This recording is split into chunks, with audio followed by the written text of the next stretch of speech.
Hey everybody, welcome to another webinar with World Services for the Blind. This one is Eyes on the Prize, a collaboration between EyeSwear Apparel. I swear. Yeah, EyeSwear Apparel. Eric. I know. Oh. I swear. And we have the founder of EyeSwear Apparel, Kim Owens, who also has a visually impaired son. So definitely have some dimension. And thanks for coming on, Kim. We really appreciate it. I'm Eric Yarberry. I'm our Director of Education and Training here at World Services for the Blind. And we've got Sharon Giovinazzo, who needs no introduction, but is our CEO here at World Services. And yeah, exactly. And Lee Rogers. You get extra points for that one, Eric. I do. Hey, I try. And we also have Lee Rogers, who is our communications manager and handles the blog, the newsletter, the Facebook posts. So she's the one that if you have any questions about the webinar or any in the future, reach out to her. So without further ado, I would like to introduce Kim Owens. Just introduce yourself and tell us a little bit about really EyeSwear Apparel and what got you to this point in your life. Oh wow, that's a big story. A big story. But I like the big, yeah, that leaves a lot of room for, yeah, so go ahead. All right. Well, my name's Kim Owens. If any of you know me, you probably know me from Navigating Blindness, which is my blog. I've been running Navigating Blindness several years, and most recently we've also started a family business called EyeSwear Apparel. Let's see, I've been married for 24 years. I live in coastal Georgia. And I am a recent empty nester. And so any questions about my future, I'll tell you right now, I have no idea. I'm feeling completely at a loss with this transition. So I have two sons. One is a geologist who lives in Houston, and the other is a student. He's a music theory student at the University of Georgia. My oldest son's name is Cash, and my youngest son's name is Kai. And Kai is the one who's legally blind in our family. Let's see. He started to lose his sight when he was 9 years old, and it was completely. It's weird to say it was unexpected, but it was unexpected. We didn't have any blindness in our family, although. You know, now that several years have passed, he's 19 now, so it's been 10 years, I realize that I just knew nothing about blindness. And I had a different view of blindness than I have now, and I also had a different view of disability than I have now. So it's been quite the journey. So talk a little bit about that. Like looking back, how do you think that view has changed? Wow, when Kai was so Kai's personality was very outgoing. His nickname was No Fear Kai. He was 9 and he was a skateboarder, a skimboarder. He just wasn't afraid of anything, and he was a big athlete. And all of a sudden, really overnight, his personality changed. All of a sudden, he was afraid to walk from the corner when he would get off the bus. He didn't want to go anywhere. Anytime we would go someplace, he would get really bad anxiety. And honestly, his personality changed so drastically in a really short period of time. And we didn't know what was wrong. We were really afraid that he had a very traumatic experience somewhere at home, you know, at school or somewhere that we didn't know about. So we took him to our doctor. They said it's anxiety, it's allergies. And I knew something was wrong. We just couldn't figure out what it was. And I will tell you, the sign that now looking back we know was a big sign was that he started pressing and pulling on his eyes, and he would press and pull so much that he was getting black eyes. And our doctor just kept saying it's allergies and giving him allergy medicine, and anxiety, and wanted to put him on anxiety medicine. And I just knew something was wrong. So we started going to doctors outside of our community. We saw a neurologist who said he was hyper focused and that I probably was too, whatever that means. I mean, we went to so many doctors and nobody had answers for us. And so it was Christmas time, and I asked him to write his Christmas list. And I noticed that he started writing in the middle of the page, and all of his words scrunched up or ran off the right side of the page. And I said, Kai, why aren't you using the left side of your page? And he picked up the paper and shifted it. And he said, oh, I didn't see that side. And it was just an aha moment. I literally threw him in the car and went to our eye doctor. He had been having regular eye exams and he had clear vision, but he had been slowly losing peripheral, which was not tested for. When we got him to the eye doctor, I said, this is what's going on. And he looked deeper and he saw something and referred us to a retinal specialist. And then, we just went down the path of diagnosis. Initially, he was diagnosed with retinitis pigmentosa, but they kept saying it was atypical. And 8 years later, we found out through genetic testing that it's not retinitis pigmentosa. It's ABCA4 linked retinopathy, which is closer to a Stargardt's, but he has a genetic profile they haven't seen before. So that's why it was atypical all the time. So he has 4 mutations to that gene, and he also shows signs of autoimmune retinopathy. So it's just been a huge journey. The diagnosis process and the sight loss was just an ongoing saga, really.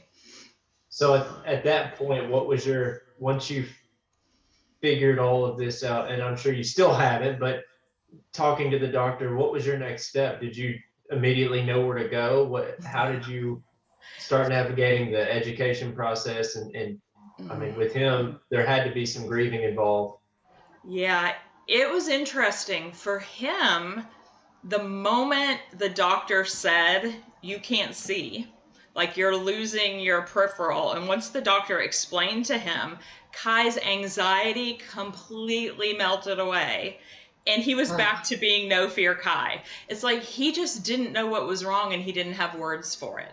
But once he had words for it, he just went back to being a kid. And the rest of us were sort of shell-shocked. We didn't know what to do. We didn't know anyone who was blind.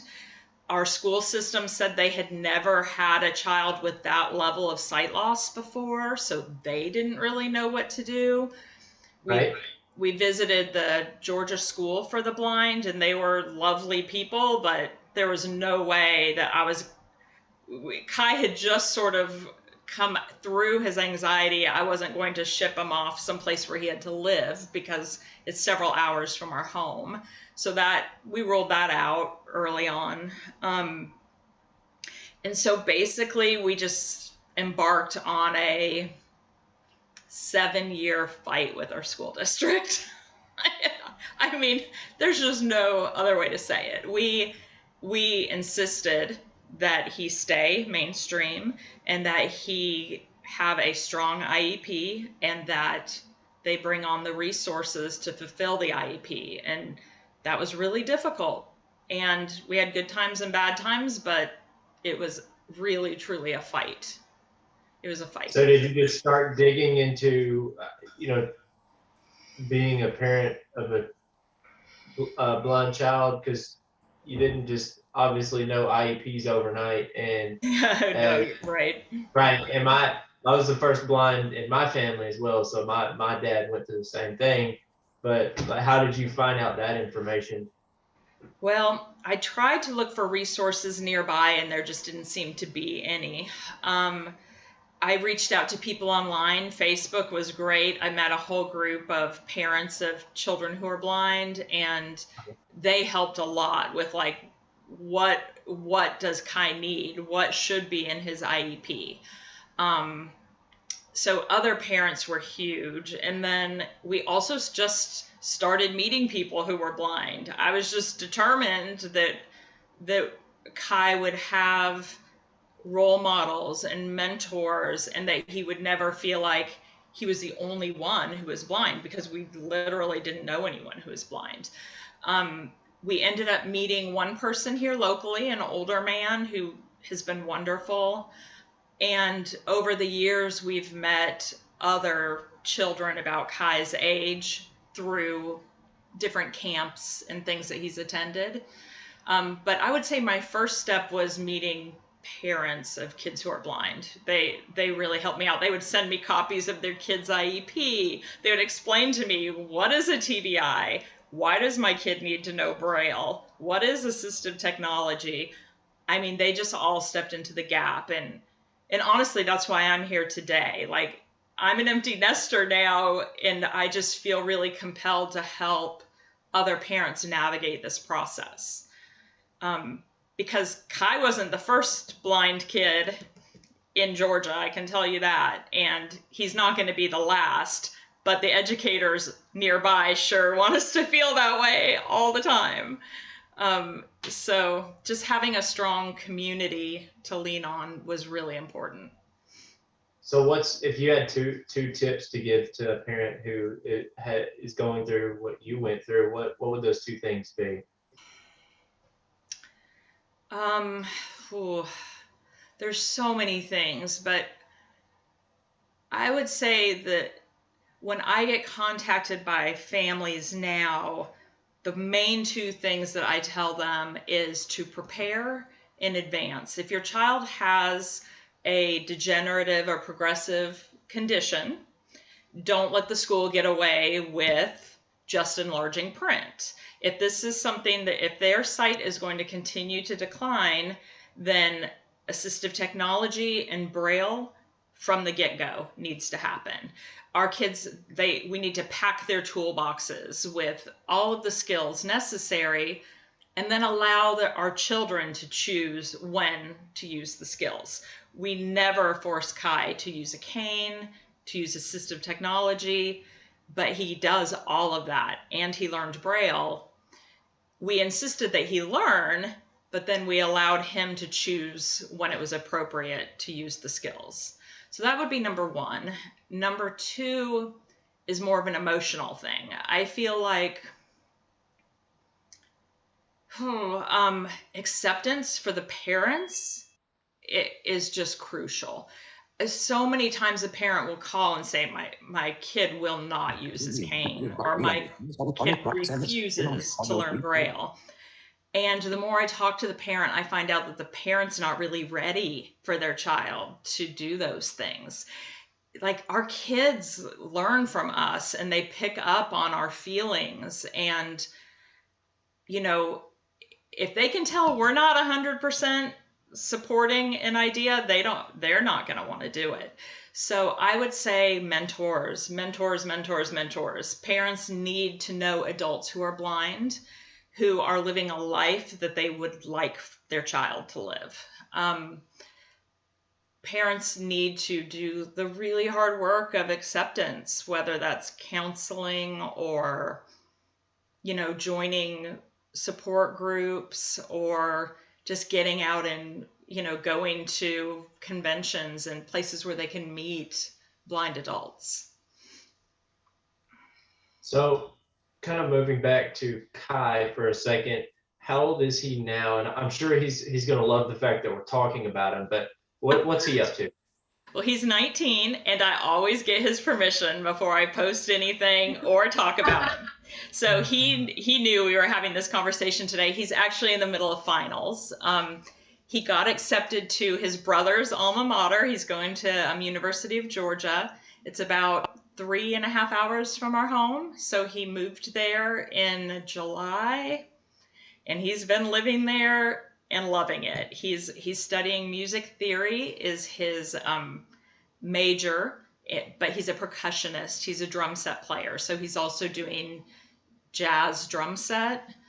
And he is absolutely thriving. We've already been to Athens to see a gig that he played, a jazz brunch that he got to do already. I mean, he's out there getting connected, and he's on several text lists and email lists with musicians in the Athens area. And we've been so proud of him. I mean, I'll be honest, I really thought being in high school was a full-time job for me because I was fighting for his education. I really expected that college would be that way too. I knew that I couldn't be the main voice, but I really thought I'd still be working behind the scenes in some way. He hasn't needed me at all. At all. And it's mission accomplished. Yeah, I mean, it's a win, but it's also a loss because dang, I miss him. I mean, we were super close, and we still are, but it's just amazing that he's doing even better than I had ever even hoped for. But because of you, he was able to go out and do what he's doing now. And it sounds like your views have definitely changed. They have. I mean, I have so many friends who are blind and visually impaired now, and Kai's mentor, he's had just this amazing mentor that his teacher for the visually impaired connected him with. And this man has just had a huge impact and influence on our family. I mean, now I know that Kai is capable of doing anything that he wants to do. And I also know that blindness is a spectrum. I never realized that. I thought you were either blind or you weren't blind. I didn't know that. Hey, wait a minute. I have a sweatshirt that says that. Yeah, that's one of our shirts. And ignorance is okay. Yeah.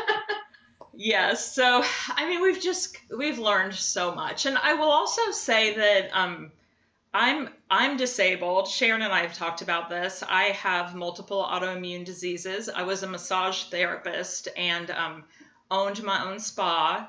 Got sick in 2009, and Kai started to lose his vision in 2011. I stopped working in 2012, and I just my whole view on disability has changed. Having an acquired disability, I felt so much shame about that. Like, I should be able to do this, or I should be able to do that. I did not have any of those feelings towards Kai's vision loss but I had those feelings about my own illness. And so I've just grown a lot in a lot of ways through this whole experience. So at what point did you decide to take these ideas and turn them into a business, into EyeSwear Apparel? That's all Kai. He was in high school, and I think transitioning to high school, and he just had so many strange interactions with people. Like, you can't make this stuff up. And and he would say, so and so said this or that, and I educated them, but what I wanted to say was, and so I started just sort of writing down those little examples. And one day I said, Kai, you could really turn this into a business. Like, you could write slogans and we can put it on shirts and help raise awareness. And it's been just such a cool journey for us because, so our company is EyeSwear Apparel. The top line of every design, you can see Sharon's wearing one now. The top line is an awareness statement. Like the one she has on says, I know, I don't look blind. How many times do people say, oh, you don't look blind? I don't look blind. Yeah. Eric, you don't look blind. Yeah, people say that to Kai all the time. And they just put up a slide. That's a picture of Kai with his white cane, and he's wearing a t-shirt that says blindness is a spectrum, which is the awareness statement. But then underneath that, in UEB contracted Braille, is the sarcastic inside voice or slogan. So that's inside voice. So we call it his inside voice. And so the top line says blindness is a spectrum, and then in Braille, it says, it's in simulated Braille, but ignorance is opaque. And these are things that Kai came up with. We have we have several that are like super popular. The yes, I'm blind is one, and then in Braille it says an inspirational AF, which people who don't know what AF means, it means an inspirational as fuck. Because no matter where Kai would go, people would be like, "You're such an inspiration," and that just drove him nuts. So that was his way of, sort of taking the power back. So another one says, white canes find obstacles. So in my momness, I wanted it to say, white canes find obstacles, don't be one. But of course, Kai said, white canes find obstacles, fucking move, please. And so that's the Braille. So excuse my language, everyone, but you're fine. This is, so Kai's written about 30 different slogans, and we've put them on Etsy, on t-shirts and hoodies and hats and tank tops. And there's it looks like Lee's scrolling through our website now, so you can see it. We have sections that are, tank tops for blind and visually impaired adults, hoodies for blind and visually impaired adults. We have them for children. We have slogans for TVIs. They make great holiday gifts. We have hats in youth and adult sizes. And so we've turned Kai's inside voice into a small business for him, and all the money goes towards his college fund. So it's just been a blast. We have met, people call us disruptors, and we laugh about that, because we have met like the coolest people in our community through these t-shirts. I mean, we've just had a blast with them. And sometimes we'll run contests and ask people, to write a slogan, send us a slogan. And if we use the slogan, they get, free apparel. So we've just had a blast with it. So as far as, let's see. So as far as where EyeSwear Apparel is going, do you guys have any thoughts about that? You said it's his college fund right now supporting that, but has it taken off more this holiday season, or is it just, you think it'll continue to be kind of a side job? I think it'll just be a side job. Kai's really interested in music, and so I think, he will continue with that. I don't know. I really don't know what our end goal is with EyeSwear, but for now we're just having a blast. So our marketing plan is, if you buy a shirt from us and send us a picture, we will feature you on our social media. So we've met really cool people and helped to raise awareness about the spectrum of blindness. Well, we definitely love what you're doing. Just so for our folks on Zoom who couldn't see it, what is your web address? It's www.EyeSwear now I don't know how to spell apparel. APPAREL. So it's EyeSwearApparel.com. I also linked it in the chat, if anybody. Thank you. And our sales have grown slowly over time. I think we've had somewhere around 300 sales on Etsy. But we have really loyal customers like Sharon and others who just have a blast with the shirts. Yeah, I might need an intervention, because of these products, because every one that I see, I was like, oh, I need that because it would apply in this situation.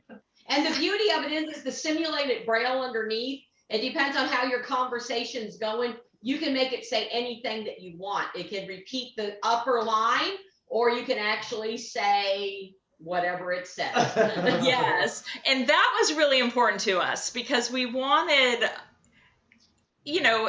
some of the statements from Kai's inside voice is not something that he would just share with the general public, but most people can't read simulated Braille. We decided not to make it tactile because we did not want to encourage unexpected touch. So we kind of went back and forth about that. So, yeah, exactly. I mean, you can see that could be a problem.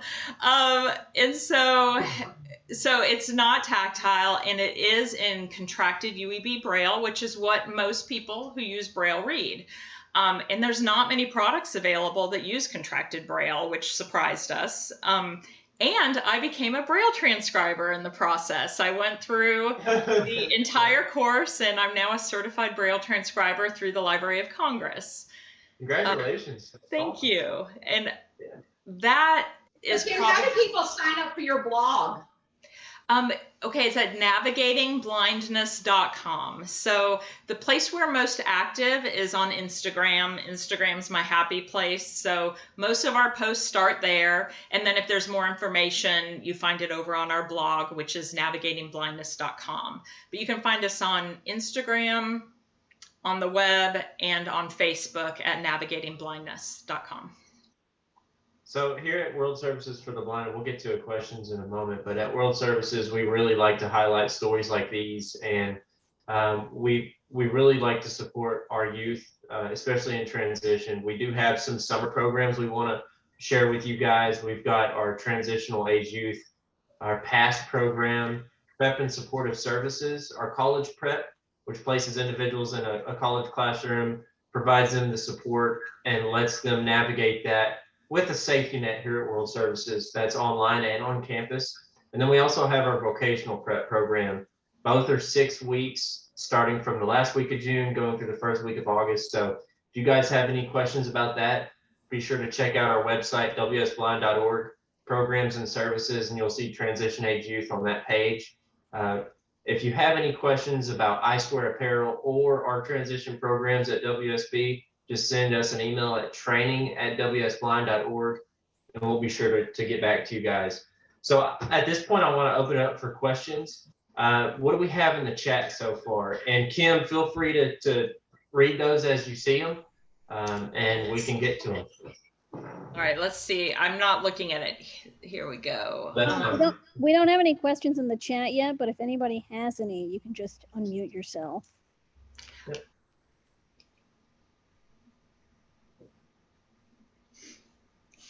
If you don't mind, crowd.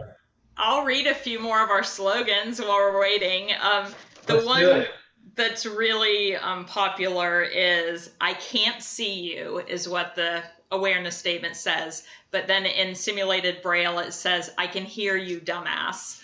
That is, I have that one. Yeah, that I think is our most popular one for sure.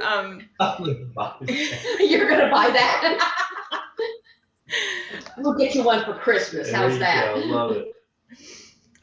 Let's see. We've got for guide dog users, we've got one that says "keep your paws off," and then in Braille it says "beware of human."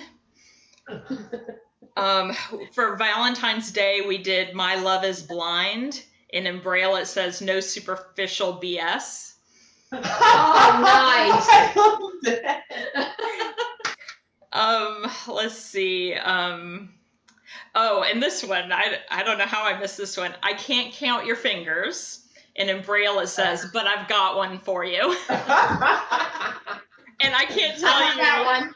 Yeah, Kai loves that one. And when we talk about it, he always shows the peace sign, but you know, that's not really what was on his mind when he wrote that slogan.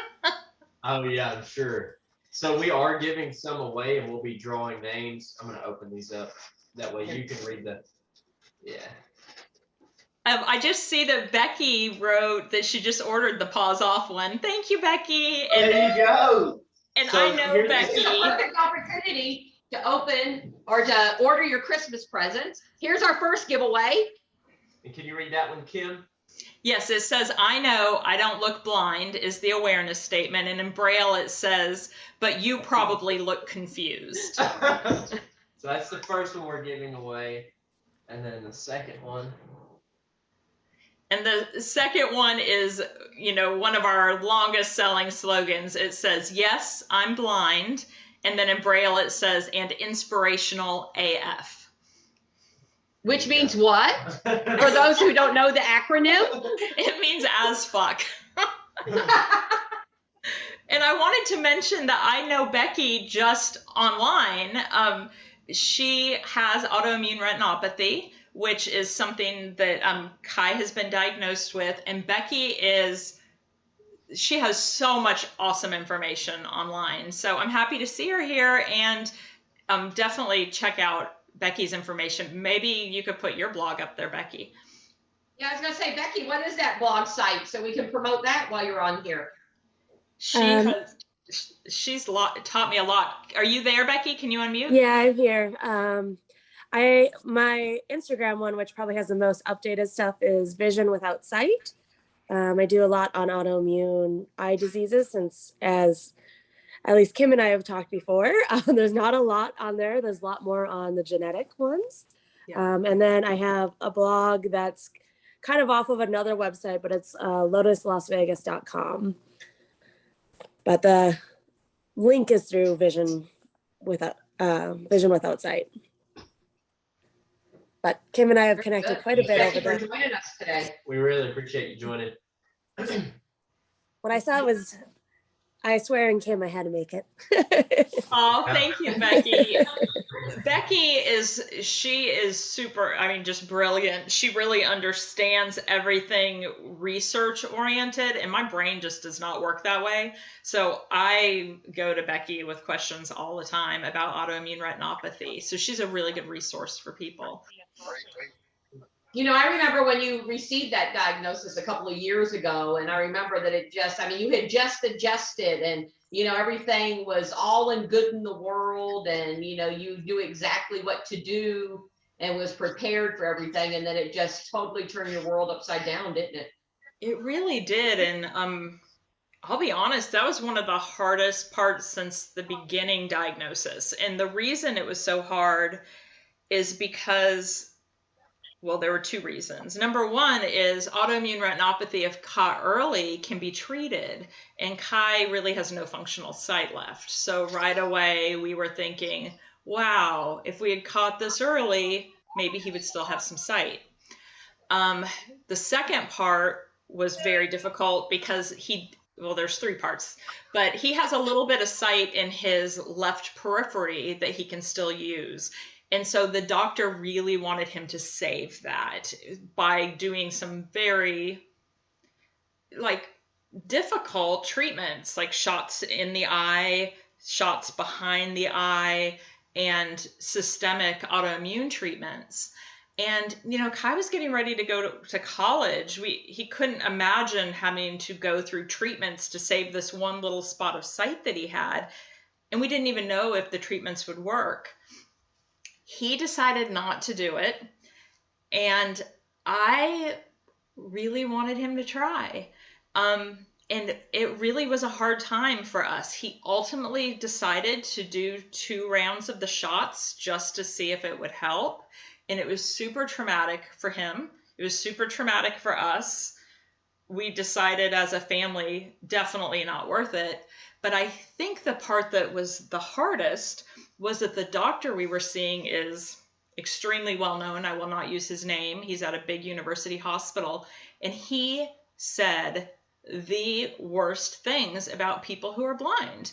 He literally just looked at Kai and said, you have no future. You won't be able to work. You're going to be depressed. You're going to be sitting in our waiting room. And Kai just kept saying, that's not my experience. That's not my friend's experience. That's not my mentor's experience. And Kai was very strong in his beliefs, which was excellent. But the fact that he had all of that negativity put on him and put on us, it was super difficult. It was really hard to wade through. And ultimately, he decided not to go on with treatment. And we decided we would never see that doctor again. It's really difficult dealing with people who have such a fear perspective about blindness and try to push that on Kai and our family. Yeah.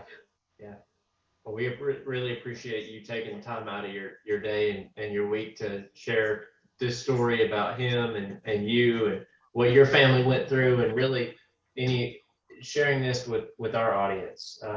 there's a lot of people out there that are going through similar things. They just don't know who to talk to or what to say or even where to start. So when we have the opportunity to share these stories, we really try to. And it sounds like he's really turning out to just be, and I don't mean this in a negative way, but just a person, just someone who's actually making it through life, doing, what other kids would be doing. So we really like to hear that. I love that.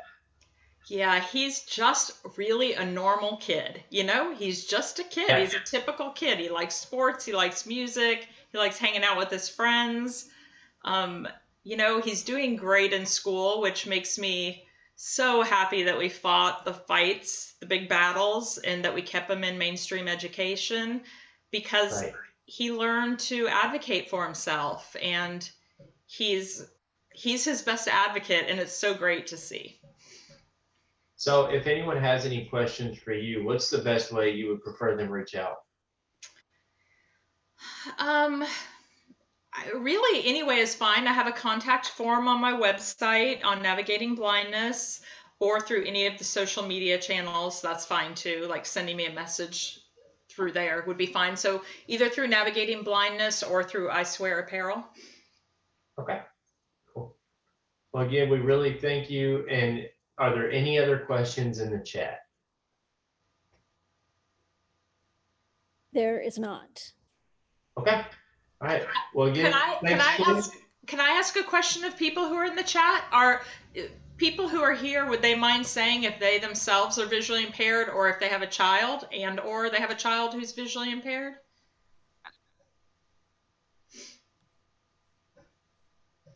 This is Becky. I'm visually impaired myself, as we mentioned earlier. Thanks, Becky. We have Dave. Dave said yes, he's here. He's blind. He says, yes, I'm totally blind. And we have Barbara, who said my son has CBI. I'm also visually impaired. Thank you. I really appreciate everyone being here, and I'm just so grateful for the people who have taught us along the way. And, I'm here if anybody needs to speak to a parent. Somebody else wrote, I have RP and no functional vision. Yeah, we're here for you, and I love Sharon, and I'm just grateful for this opportunity. Somebody else wrote, thank you for asking. I'm impaired with immune problems. Somebody else wrote, I'm also visually impaired. One thing I didn't say is, well, I did say that Kai does have a combination of genetic and autoimmune sight loss. And I have 3 autoimmune diseases. So autoimmune runs strong in my family. So I do want to encourage anybody who has atypical sight loss, or anybody who has a family history of autoimmune disease, definitely look into an autoimmune component for the sight loss. Thank you all for being here, and thanks for having me. Yeah, we're really, really glad you joined us, Kim. Thank you. It was nice to meet you all. You as well. Thank you so much for joining, everyone. All right. Y'all take care. Thank you.